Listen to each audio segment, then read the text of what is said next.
న్యాయవాది అయినటువంటి పేర్ల పార్థసారథి రెడ్డిపై 26 కత్తిపోట్లు, చెన్నై హాస్పిటల్లో మరణ వాంగ్మూలం కూడా రికార్డ్ చేశారు.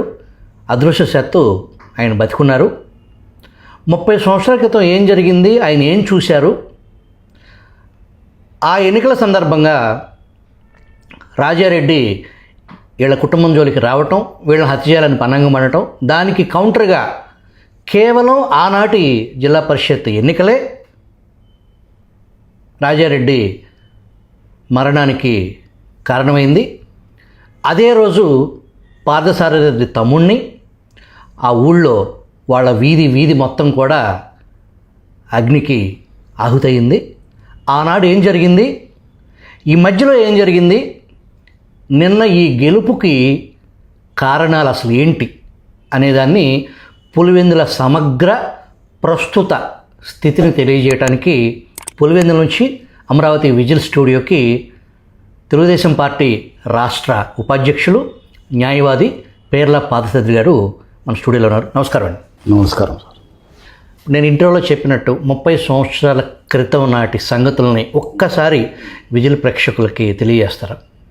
1995 నాటి సంఘటనల గురించి మీరు అడుగుతున్నారు. ఆ రోజు వేముల, వేంపల్లి, ఈ లింగాల, తొండూరు 4 మండలాలకు మాత్రమే పోటీ పెట్టాం.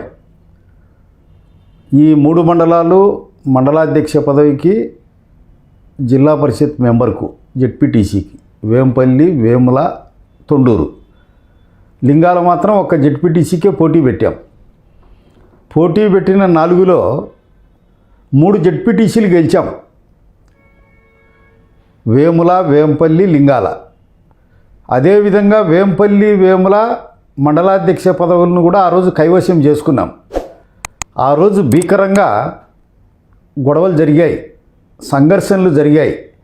రాజశేఖర రెడ్డి, రాజారెడ్డి, వివేకానంద రెడ్డి ఒక దండయాత్రకు వచ్చినట్టు ప్రతి విలేజ్కి ఆ రోజు ఉన్నటువంటి అరాచకమైనటువంటి పరిస్థితుల్లో బాంబులు, తుపాకులు, వేట కొడవళ్ళు, మంది, మార్బలము, వెహికళ్ళు అన్నీ సమకూర్చి పంపారు.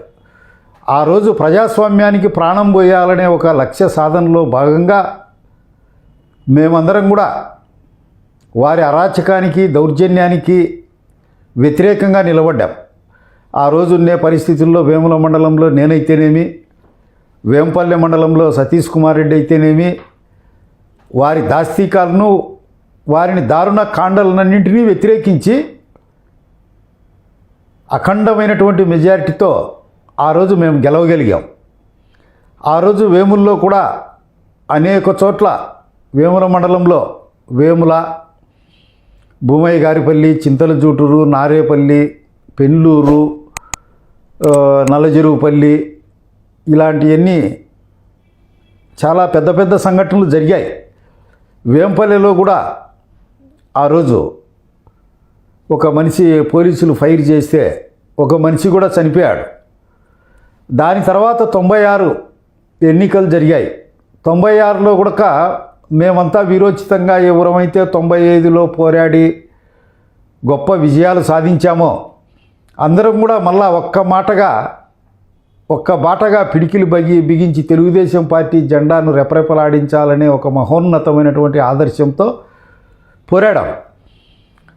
ఆ రోజు రాజమోహన్ రెడ్డి గెలిచారు. ప్రిసైడింగ్ ఆఫీసర్స్ సంతకాలు ఏంటివి, కొన్ని బూతుల్లో ఓటర్ల లిస్టులో ఉండే ఓట్ల కంటే ఎక్కువ రిగ్గింగ్ చేసుకోవడంతో రాజశేఖర రెడ్డి 4200తో గెలవగలిగాడు. ఆ ఓట్లన్నీ పక్కన పెట్టిన రీపోలింగ్ జరిగిన ఆ రోజు కందుల రాజమోహన్ రెడ్డి గారు గెలిచేవారు. 1996 ఎన్నికల్లో దాదాపు రాజశేఖర రెడ్డి ఓడిపోయాడు. దాదాపు ఓడిపోయి ఆయన ఏదో మేనేజ్ చేసుకొని బయటపడ్డాడు. ఆ ఇన్వాలిడ్ అయిన ఓట్లు 8600 ఓట్లు తీసివేసినట్లయితే వాటికి మళ్ళా రీపోలింగ్ జరిపినా కానీ రాజశేఖర రెడ్డి లేడు. అది మనసులో పెట్టుకొని నా పైన అత్యాయత్నం చేయడము, తదుపరి అనేకమైనటువంటి సంఘటనలు. మేము మీ మీద 26 కత్తిపోట్లు చనిపోయారని వదిలేశారా? చనిపోయారని వదిలేసి పారిపోతుంటే రెడ్ హ్యాండెడ్గా అప్పుడున్నటువంటి ఏఎస్పీ గారు పోలీసులు రెడ్ హ్యాండెడ్గా వాళ్ళని పట్టుకున్నాను. నేను కూడా ఆ రోజు వెంటనే డయింగ్ డిక్లరేషన్ ఇచ్చాను.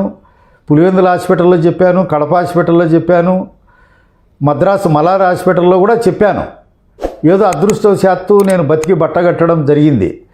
తర్వాత జరిగినటువంటి సంఘటనల్లో అవి అనుకోకుండా జరిగిన సంఘటనలే, అనుకోని ఉద్దేశపూర్వకంగా కాదు, ప్రాణాలను కాపాడుకునేదానికి జరిగిన సంఘటనలో మా తమ్ముడు పేర్ల ఉమామహేశ్వరుడి కూడా ఆ రోజు ఆసులు బాశాడు. మా వీధిలో ఉన్నటువంటి మా ఇల్లు, మా పెదనాయనయ్య, మా చిన్నాయనయ్య, మా సహచరులయ్యి, మా అనుచరులయ్యే కాకుండా పులివెందుల్లో కూడా తెలుగుదేశం పార్టీ సానుభూతి పరులయ్యి, మెంబర్లయ్యి అన్నీ సమూలంగా భస్మీపటలం చేశారు. కన్నీ విన్నీ ఎరుగని నష్టానికి తెలుగుదేశం పార్టీ కార్యకర్తలు, నాయకులు ఆనాడు గురయ్యారు. వీటన్నిటికి కూడా కారణం రాజశేఖర రెడ్డి కుటుంబం దౌర్జన్యాన్ని మనము ప్రతిఘటించాలా, ప్రజాస్వామ్యాన్ని నిలబెట్టాలా, ప్రజాస్వామ్యాన్ని 1000 పువ్వులుగా 1000 రెమ్మలుగా 1000 రేకులుగా వికసించే పద్మంలా వికసింపచేయాలనే ఒక మహోన్నతమైనటువంటి మహత్తరమైనటువంటి ఆదర్శం తప్ప వేరు కాదు. పులివెందుల నియోజకవర్గాన్ని అంతా కసాయి క్షేత్రంగా మార్చింది రాజశేఖర రెడ్డి కుటుంబం, మరుభూమిగా మార్చింది రాజశేఖర రెడ్డి కుటుంబం. ప్రతి తెలుగుదేశం పార్టీ కార్యకర్తను, తెలుగుదేశం పార్టీ లీడర్ను ఒత్తిని నలిపారు. అన్ని ప్రతిఘటనలను ఎదుర్కొని ఆ రోజు జయకేతనం ఎగరవేయగలిగాం. మళ్ళా 96 తర్వాత 98లో జరిగినటువంటి ఎలక్షన్లలో కూడా రాజశేఖర రెడ్డి గెలిచింది 22,000తోనే. తర్వాత జరిగిన దాంట్లో కూడా 50,000కు లోపలనే. అప్పుడున్నటువంటి కొద్దిపాటి ఓట్లలో కూడా రాజశేఖర రెడ్డి మెజార్టీ 27,000, 30,000, 31,000. తర్వాత రాజశేఖర రెడ్డి సీఎం అయిన తర్వాత అమాంతం పెరిగింది. ఆ రోజు కూడా అందరూ చాలామంది మనసులను పోగొట్టుకున్నాం. తెలుగుదేశం పార్టీ కార్యకర్తలను, లీడర్ను. ఇర్రిపేరబుల్ లాస్ జరిగింది మాకు. అప్పటి నుంచి ఇప్పటి వరకు మా అనంతమైనటువంటి రాజకీయ ప్రస్థానంలో అనేకమైనటువంటి ఒడిదుడుకులు ఎదుర్కొని జైళ్ళు, బెయిళ్ళు, పెరోళ్ళు లేకపోవడం, జీవిత కారాగారాలు అనుభవించడం, అనేకమైనటువంటి కష్టాలు మేము పడ్డాం.